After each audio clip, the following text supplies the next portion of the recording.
This is called the Graaff Generator. Okay?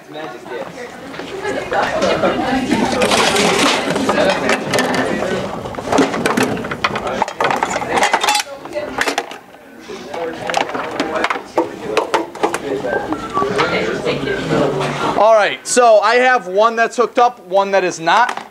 Are they grounded? They are not, but we will use the idea of grounding when we deal with them. All right.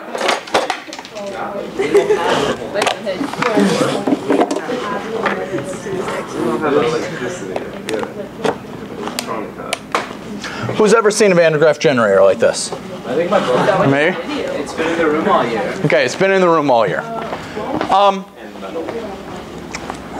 Well, Graaff generator, as I said, it's pretty much the absolute best demos of the year because You get to see the electricity? you get some fun stuff happening. Just, you know, to spark your interest. Okay?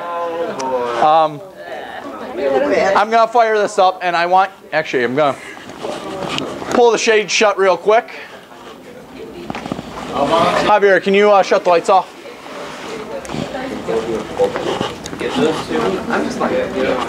Okay, so you have an idea of what goes on. Guys, I need your attention up here. If you need to. It's different in a video. It's not a different view. Okay. Guys. That's okay. What I can do, I can kick this thing on. And now, if I bring my arm close. Okay? Doesn't feel very. It's not dangerous, okay? So what I'm going to do, and we're going to explain why this is. If I want to make it guaranteed so it doesn't hurt, all I do, what is this? Grounding wire. I come over here, touch it. Okay. So now we have a little bit of explanation to what's actually going on here. First off, people go, oh my gosh, it's plugged into the wall, so you're taking electricity right from the wall, and that's what's shocking you. And that is not true.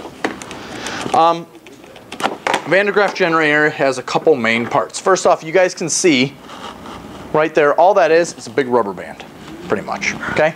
So it's made of rubber. Now, this one I can take apart. Down on the bottom of that, Kim. You touch that and feel what that is.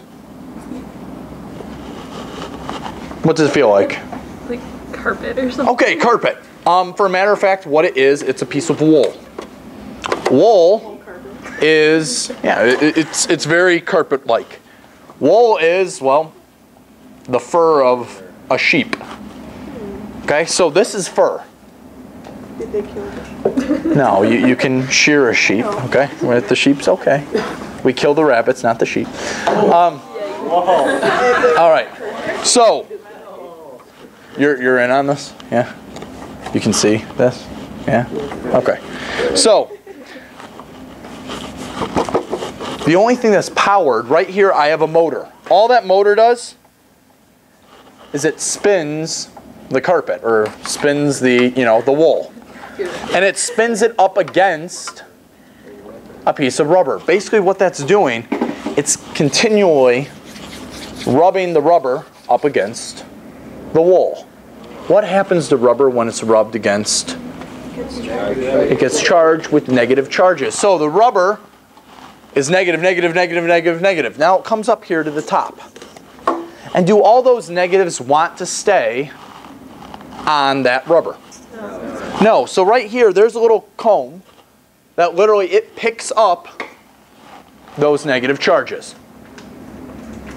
Now, those negative charges want to be able to get as far away from each other as they can. So they first hop onto the comb, they're like, hey, this is better here. And then they run and they say, oh, here's a wire, wire, wire, wire, and this big dome. So what allows those charges to do is they go ahead and they spread out. And they can go not just on the rubber band, not just on the comb, but they spread across the entire dome. Now, This is actually something I'm just talking about with AP, but we can answer it here too. When all those electrons go onto the dome, do they go on the inside of the dome, the middle of the dome, or the outside? All of them. All three. Everywhere. If you had a bunch of them on the inside, could they be farther apart? Yeah. Where would they go? Outside. They go on the outside. Every single electron that comes up onto the dome immediately goes to the outside. Okay? Is that why it shocked you? Well, we'll talk about why it shocks me. But, so what goes, do we understand how this gets charged? Yeah. Okay. All it is, I could essentially make a Van de Graaff generator if, I had a way that I could just keep rubbing, and moving it up here, moving it up here, moving it up here. That would create essentially what a Van de Graaff generator is doing. It's just a piece of fur on the bottom and a piece of rubber. And this piece of fur, well, it's kind of the other way. It's a flexible piece of rubber that's moving around the piece of fur on the bottom. And it just keeps going and going and going and going and going. Keeps rubbing and rubbing and rubbing and rubbing, building up more and more and more and more and more charges up top. So could you touch it? Look at the next demo on the sheet. No. Oh no. Okay? Which we're going to get to that. What? You could like just make this at your house. You have some things. Don't try this at home. Yeah? Now, there's a couple important things about this. First off, what's the top made of? Metal. Why is it important that the top is made of metal?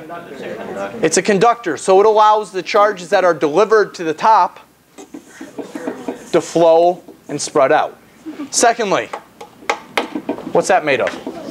Plastic. Why is it important that there's plastic between this and, a metal box that has a third prong? What is this third prong? Ground. Where would these things love to go? To the ground. And here's a good example. I'll actually come around. You all look right here. When I said you have that green wire that connects directly to the case to ground it in case if there's a buildup of electricity, there it is. Okay? This wire goes directly to the ground. It's just a green line. It's just a green wire that goes, but it goes directly to this plug, which goes directly to the ground. If the top of this was connected to this ground plug, would I ever be able to build up charges up there? No. No. They'd all immediately go down. The first moment that it touches the ground, all those charges would say, hey, heck with this. We're going to the earth. And that's why when I shut this off and I don't want to get shocked, I first touch it with this. Hey, all those charges went away. And we're good to go. Okay? So before we get play with it, we need to understand why it works.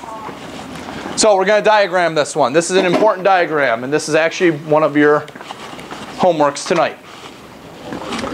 Homeworks?